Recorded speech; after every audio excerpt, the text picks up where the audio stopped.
Hello, fellow makers. Today's blog post is all about candy, and not just any candy. You know, this amazing, wonderful confections candy from the Tim Holtz Idea-ology Halloween release for 2022.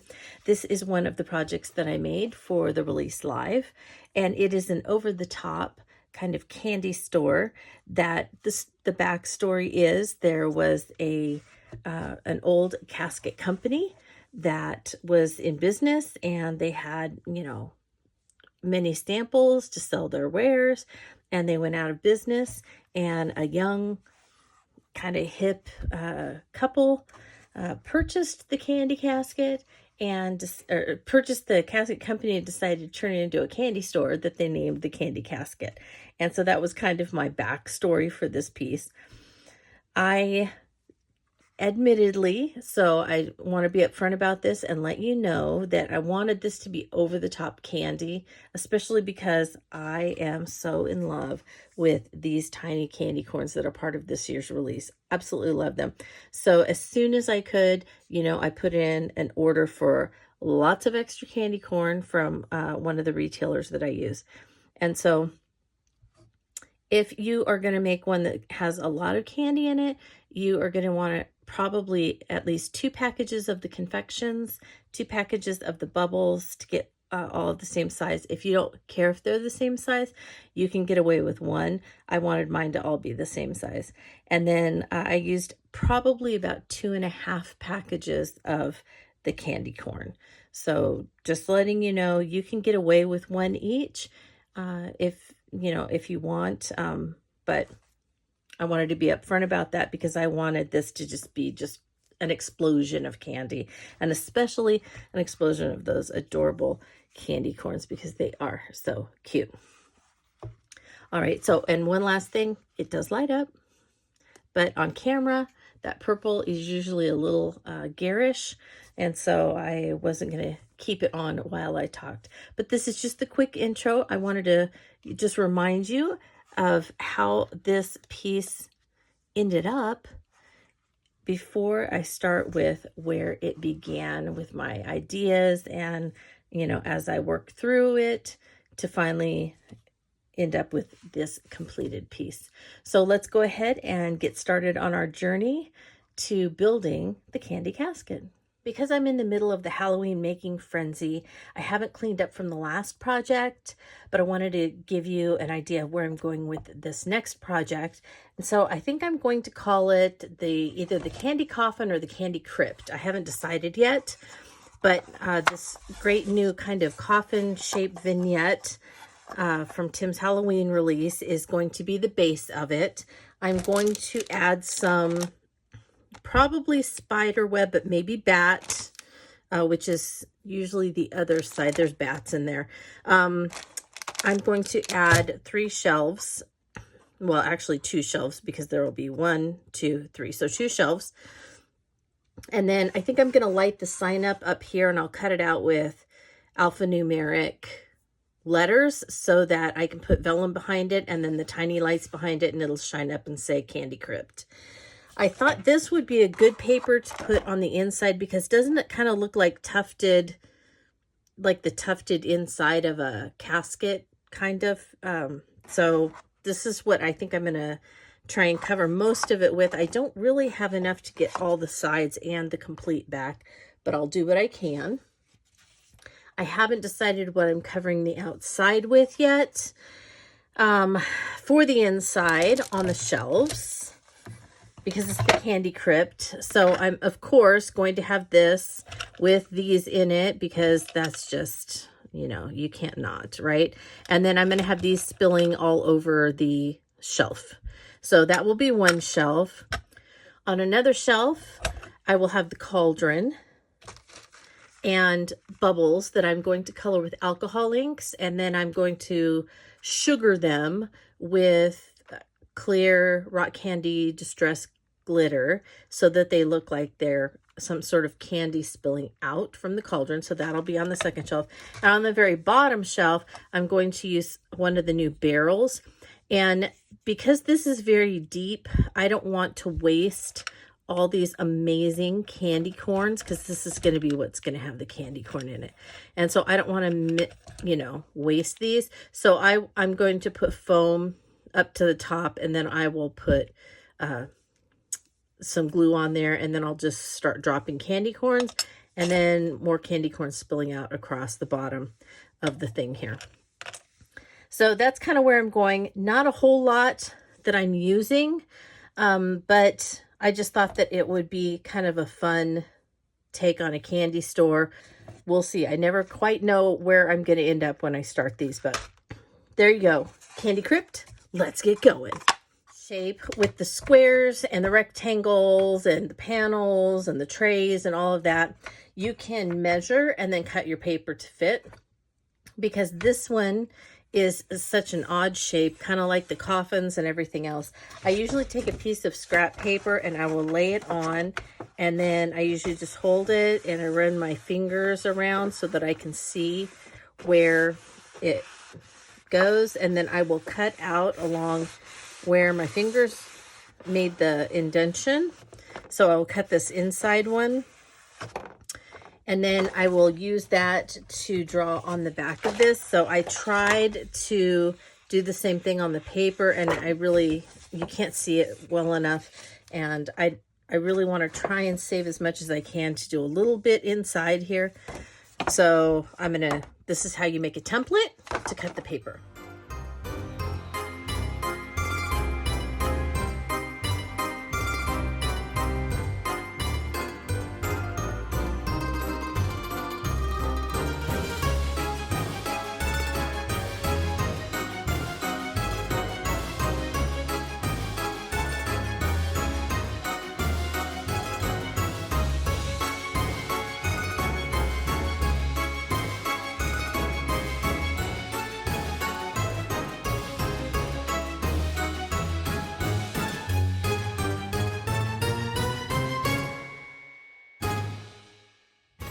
At this point, I have covered the inside of the box, so I used that paper that I thought kind of looked like the inside of a tufted casket, but I didn't have enough to go all the way around the inside, so I kind of just pieced it together, used a different but coordinating bit on the top and bottom. And now this is the base. So I have it glued together and ready to go, but I'm not going to put it on until I decide what else I'm going to do. And as I was getting ready, I realized that I think I want to leave this all natural wood, like an old-fashioned casket. So I'm actually going to nail some of the hardware nails in all over the place in here, and then I think that I got the cobweb shelving etc. trims, and so those are going to go in here. And as you can see, it comes with, I have glue all over me, it comes with one cobweb, and these come in 3 different sizes in the pack, and so this is the thinnest or smallest size. And then you get 2 pieces of the etc. trim that are just the long thin pieces, and you can either put them both on top, put them both behind, not use them at all. And so I decided to use one on top and one on the bottom so that it's away from the back just a little bit, but not too much.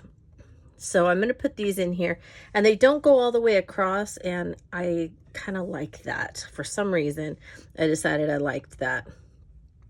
So I'm going to figure out where they go, because I think I'm going to put a light up sign up here that says Candy Casket. And then these are going to be the shelves. And I got these, hang on, it goes like that. So I sprayed frayed burlap on them and then went over them with a little bit of walnut stain distress ink. And these are the sides of the second to largest vignette box. I have a Christmas project in the works that I started last Christmas, and I may use it for this Christmas's Idea-ology, which I haven't seen yet. I don't have anything like that, but the idea is still there, and I still may go ahead and use it. So I had taken the side off of one of the boxes and just had it stored kind of together. And so when I went to pull it out, I was really surprised that it is basically the same size as the shelf I would need. So I went ahead and pulled the side off of another box, and it's really simple to do. You just kind of reach in and just, kind of grab and pull, and there you go. So I sanded off the glue, and then I went ahead and sprayed the stain on it. So if you ever kind of need, a little, in fact, you could maybe do a little drawer like that or something if you wanted. Anyway, so if you need just little shelves or little pieces to, build with, this is a great way to do that, is to use, some of the pieces that you already have from other vignettes. Okay. So I'm going to do that. And next I need to make the sign so that I know how far up to put these. So I'm going to have the black and white candies on the top. I'm going to have the sparkly bubble candies on the second shelf. And then on the bottom shelf, I'm going to have one of these, and I didn't want to have all the candy corns lost in it. So I sliced 3 candy corns up using my craft knife from Tim Tonic. It's very sharp. And these are made out of clay. And then I put some foam in there and painted it and let it dry. And then what I'm going to do is just glue these in all over the place. So I'll probably first glue the ones that were in the center, just so that there's some color in there. And where's the other center one? And then just kind of, oh, I'm holding it. Isn't that always the way it is? So I'm just going to kind of glue them in there, kind of on each other, so that it covers up the bottom. And then I can go through and I can sprinkle some of them on there, and then some of them sprinkled out here, so that I don't have to waste them. All right, so that's a great way to kind of make it look like this is full of candy corns when it's really not. Let me explain what I've done so far so that I can catch you up. So I got this filled with some candy corn. I will be adding more whole pieces of the candy corn to the top of this, and then around the bottom shelf. This one will be going on this shelf, and then this one will be going up here. And like I said, I decided not to cover this, and I just used my Dremel, and I drilled one of the thin, I drilled down into, and I just barely drilled in there because I didn't want it to go through the sides or the back or anything like that. Just enough. And then I have these that I got from my husband. You could probably get them at Lowe's or something like that. There's some kind of wire cutters. He's an electrician, so these cut big wire. But these cut the... Let me get one and I'll show you. So these nails, the hardware nails, what I did was I held it, and then I put it in here, and I just cut it. And then you just have that little, so that mostly they just see the really cool head of the nail. So I did that for all of the nails, and then you can just throw the end piece away. On the back side, I drilled holes, and I used my scissors to scrape there. And then I put those shelves on. I put a bunch of nails and attached the sides, remember, of the vignette box to these. And now I'm going to stick this back down because I thought it was dry and it wasn't. Make sure I'm good.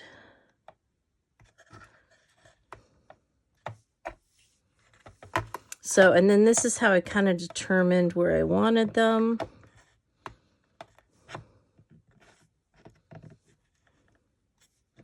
Was I made sure that I had enough room. Okay, and then I make sure that it's even. Okay. And then for the sign, let's make sure, okay. And then for the sign, what I put on here, I really don't need to wipe away the extra glue up there, but because I'll show you what I think I'm going to do. So the sign, I used the back of the vignette box, and I trimmed it down a little bit with my scissors, and then I used the black wood grain cardstock from Tim and Ranger, and I colored this with, I just ran my walnut stain oxide pad over it. For the letters, I cut them out of the dark brown cardstock, and then I cut out a base of this, and this is just the black with the picket fence, and I ran over it with picket fence, and then I just layered them so that I had the candy casket. Now you may be thinking, well, everything's creams and browns, and then you've got this, you know, I mean, I know I used walnut stain, but it still looks black, and so it looks very black and white. But I'm going to have these and, you know, the cauldron and some things like that. And also, because I want this to kind of be like, it's an old casket, and so it's a Casket Candy Company, but, you know, some young, new, modern people own the Casket Candy Company. So I'm going to go ahead and put some of this crepe paper probably somewhere along here, kind of like that. So that's going to pull it in. And I'm thinking I might also kind of squish it down and then put it along the back like that on each one as well. I think that'll be kind of fun and kind of give it a kind of a new celebratory, and it kind of pulls this in, and it kind of pulls in some of the black on some of the other things. So I'm going to try and get it squished down so it doesn't take up the whole thing, but I can still get some candy kind of on there, you know, that kind of thing. So that is where I'm going with the piece, and that's how I've gotten to this point. And I am going to stop right now and let everything dry before I put it on the base piece, and then before I start adding the crepe paper and everything. Now, I was going to light this up because, again, I was thinking, oh, I think that, you know, there'll be kind of a young, you know, couple or a young person who is running this thing. But I kind of decided against the lights, so that's where I left it. I don't think I'm going to do lights. Now, I may wake up tomorrow and decide that I want lights. But for now, this is what we've got. So we'll pick it up from there in the next segment. All right, my friends, this is the final product. It does light up. I put some lights up in the top, as you can see, and I covered it with a small piece of Etc. trim, the pink trim, and I put one of the baseboard words strips, the dearly departed, and I tacked those in with nails, just like I did all around the coffin box, the coffin vignette. And then I attached the lights through the back with, this is the black wood paper. On the back, I used my scissors and and my craft knife, and I tried to make it look like those were planks on a coffin. And then, as you can see, it says Casket Company. This is from a stamp set from last year, so I will put the name of the stamp set below right here. In case you're interested, it was one of my favorite stamp sets from last year. And actually, it is right here. It is the Rest in Peace CMS 435 Stampers Anonymous set. And then inside, I have all of the confections on one shelf, and I colored them with distress crayons and a water brush. Then on this shelf is the cauldron and all of the bubbles that were colored in, I'm trying to remember the alcohol colors. I'll try and put them in the description here, but a yellow and an orange one. And then at the bottom, I have all of the candy corn, and I showed you how I filled this up so that I didn't have to waste any of the candy corn. I will tell you that I did use a couple of packages to make sure that it looked like it was just completely overflowing with candy corn, because you know I love candy corn, and I absolutely love that Tim brought candy corn into the line, the Idea-ology line. They are the cutest little candy corns, and so I just wanted it overflowing with candy corn, so I did buy a couple of packages. Now, I colored the baseboard things with the same distress crayons that I did the confections, and this one at the bottom that says warning maybe habit forming, I tried to do in the candy corn colors. This one I just did with the yellow, and then I did the candy corn colors again up here at the top with the confections, since I tried to color them in candy corn colors also. So it's kind of a celebration of candy corn, if you ask me. And I just really enjoyed making this, kind of with that whole story of, you know, the old Casket Company that went out of business, and then the young couple that bought the Casket Company and turned it into the Candy Company, and used, you know, the old product for display purposes and things like that. I just thought that was kind of a fun way to go with this. So I hope that you like this piece as much as I do, and as much as I had fun making it. And as always, if you have any questions and I wasn't very clear in my tutorial, please be sure to stop by my blog and contact me in the far right hand corner with the contact little area, and that will email me, and I will be glad to get back to you and answer any questions or clarify anything that you may need clarified. And with that, I bid you a very crafty day.